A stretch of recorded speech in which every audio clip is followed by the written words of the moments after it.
சாபம் தீருதே. என் கால் கொலுசு உன் பேரை சொல்ல நான் கேட்டேனே. நீ வந்ததும்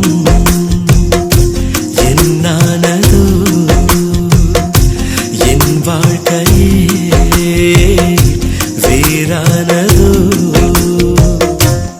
என்ன இந்த மாற்றமோ என் மனசு வழுக்குதே. வெள்ளமனோ உள்ள மச்சான் விளையாடி ஓஞ்சு வந்தான். பக்கத்திலே நீ இருந்தா சொர்க்கத்திலே நான் மிதப்பேன். என்னாடும் சேர்ந்திருப்பேன். வெள்ளமனோ உள்ள மச்சான்